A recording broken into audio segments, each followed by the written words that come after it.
अब अगर हम इस टॉपिक की बात करें कि कंप्यूटर वायरस हमारे कंप्यूटर तथा डिवाइसों तक कैसे पहुंचता है, तो इसका सिंपल जवाब यहाँ पर दिया हुआ है।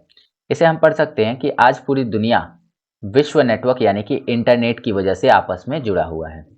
तो अगर हम देखें कि कोई वायरस हमारे कंप्यूटर तक कैसे पहुंच गया, तो इसके पहुंचने का कारण कुछ भी हो सकता है। लाइक इंटरनेट है, तो इंटरनेट जो है हमारे कंप्यूटर से जुड़ा हुआ है। हमारे कंप्यूटर जितने भी कंप्यूटर होते हैं वो वर्ल्ड से जुड़े हुए हैं through the help of internet.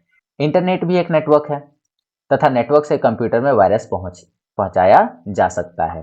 तो यदि आप इंटरनेट पर हैं, आप किसी वेबसाइट पर गए और आपने कुछ फाइल्स वहां से डाउनलोड की या कुछ इंफॉर्मेशन वहां से जुटाई, तो इस चक्कर में आप वहां से केवल इंफॉर्मेशन को नहीं ले रहे हैं, इंफॉर्मेशन के साथ साथ आप वहां से वायरस को भी कॉपी कर ले रहे हैं। ठीक है, तो यदि उन वेबसाइट्स पर वायरस अवेलेबल है, तो आप उस वेबसाइट से इंफॉर्मेशन के साथ साथ वायरस को भी कॉपी करते हैं। जब आप कोई फाइल डाउनलोड करते हैं तो आपके कंप्यूटर या जो मोबाइल फ़ोन है उसके अंदर एक मैसेज आता है, this file is virus infected, do you want to continue it, ऐसे करके मैसेज आता है। तो उस मैसेज का मतलब होता है कि आप जो फाइल डाउनलोड करने की कोशिश कर रहे हैं उसमें मे हैव लिखता है, मे हैव वायरस, तो उसमें हो सकता है कि वायरस हो।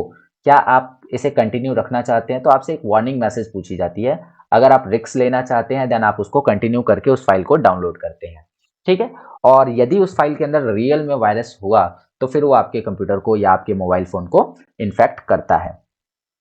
जब कोई उपयोगकर्ता मतलब कि यूजर कंप्यूटर में इंटरनेट ब्राउज करता है, ब्राउज करने का मतलब होता है किसी वेबसाइट पे जाना, वहां से इंफॉर्मेशन को कंटेन करना, ये सब। वायरस युक्ति किसी अननोन वेबसाइट या लिंक पर क्लिक करता है। जैसे वायरस युक्त किसी अननोन वेबसाइट या लिंक पे, मान लीजिए कि हम गूगल पे गए, गूगल पे हमने कोई चीज सर्च की और सर्च के दौरान हमें अलग अलग प्रकार की लिंक मिली। हमने किसी ऐसे लिंक पर क्लिक कर दिया जिसके अंदर वायरस था। ठीक है, तो डिवाइस में भी वो वायरस अपने आप पहुंच जाएगा। ठीक है, इसके अलावा ऑफलाइन तरीके की बात करें तो सीडी हो गया, कोई सीडी आपने लगाया जिसके अंदर वायरस है, कोई फ्लॉपी डिस्क लगाया, पेन ड्राइव लगाया, तो भी आपके कंप्यूटर में जो है वायरस आसानी से फैल जाता है।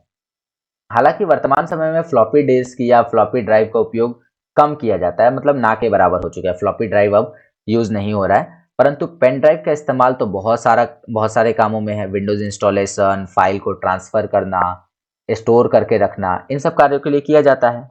तो पेन ड्राइव के इस्तेमाल से वायरस एक डिवाइस से दूसरे डिवाइस में आसानी से पहुंच सकता है।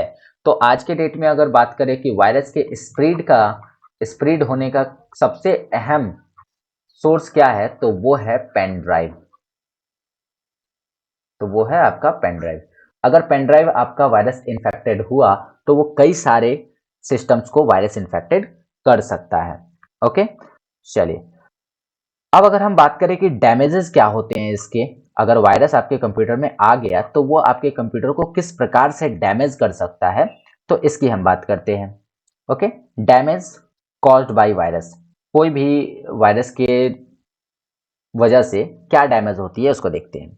Computer virus can not damage computer hardware, मतलब कंप्यूटर का वायरस किसी भी कंप्यूटर हार्डवेयर को डैमेज ही नहीं करता। सपोज करिए कि मेरे कंप्यूटर में वायरस आ गया तो मेरा कीबोर्ड या माउस ये सब खराब नहीं होने वाला, या मेरा प्रिंटर जो है वो नहीं खराब होने वाला, मेरे कंप्यूटर में लगा मॉनिटर ये खराब नहीं होने वाला। तो किसी भी कंप्यूटर हार्डवेयर को ये डैमेज नहीं कर सकता है। It may cause many damages to a computer system, लेकिन ये फिर भी कंप्यूटर सिस्टम में कई प्रकार के डैमेज करता है। ए वायरस कैन, ये क्या क्या कर सकता है देखते हैं। A computer virus can damage data और सॉफ्टवेयर ऑन द कंप्यूटर, ये कंप्यूटर में मौजूद डेटा और सॉफ्टवेयर्स को जो है डैमेज कर सकता है। इट कैन डिलीट सम और all files on the computer system, ये आपके कंप्यूटर से कुछ फाइल्स को या फिर पूरे फाइल्स को एक बार में ही डिलीट कर सकता है। It can destroy all the data bye formatting hard drive, मतलब आपके हार्ड ड्राइव को ही फॉर्मेट मार देगा और आपके कंप्यूटर का सारा डेटा लॉस कर सकता है। ये संपूर्ण डेटा को डिलीट कर सकता है। It may display a political और false message very few minutes, ये कुछ ही मिनटों में आपको फॉल्स बार बार डेटा प्रोवाइड करते रहेगा। तो कुछ ऐसे भी वायरस होते हैं जो आपको बार बार फॉल्स इंफॉर्मेशन देते रहते हैं। ठीक है, तो अनेकों काम होते हैं वायरस के जो आपके कंप्यूटर को अनेक प्रकार से, अलग-अलग प्रकार से हानि पहुँचाते हैं। ओके? चलिए, तो उम्मीद करता हूँ कि आपको यहाँ तक की चीज़ें बिल्कुल अच्छे से समझ में आ गई हैं।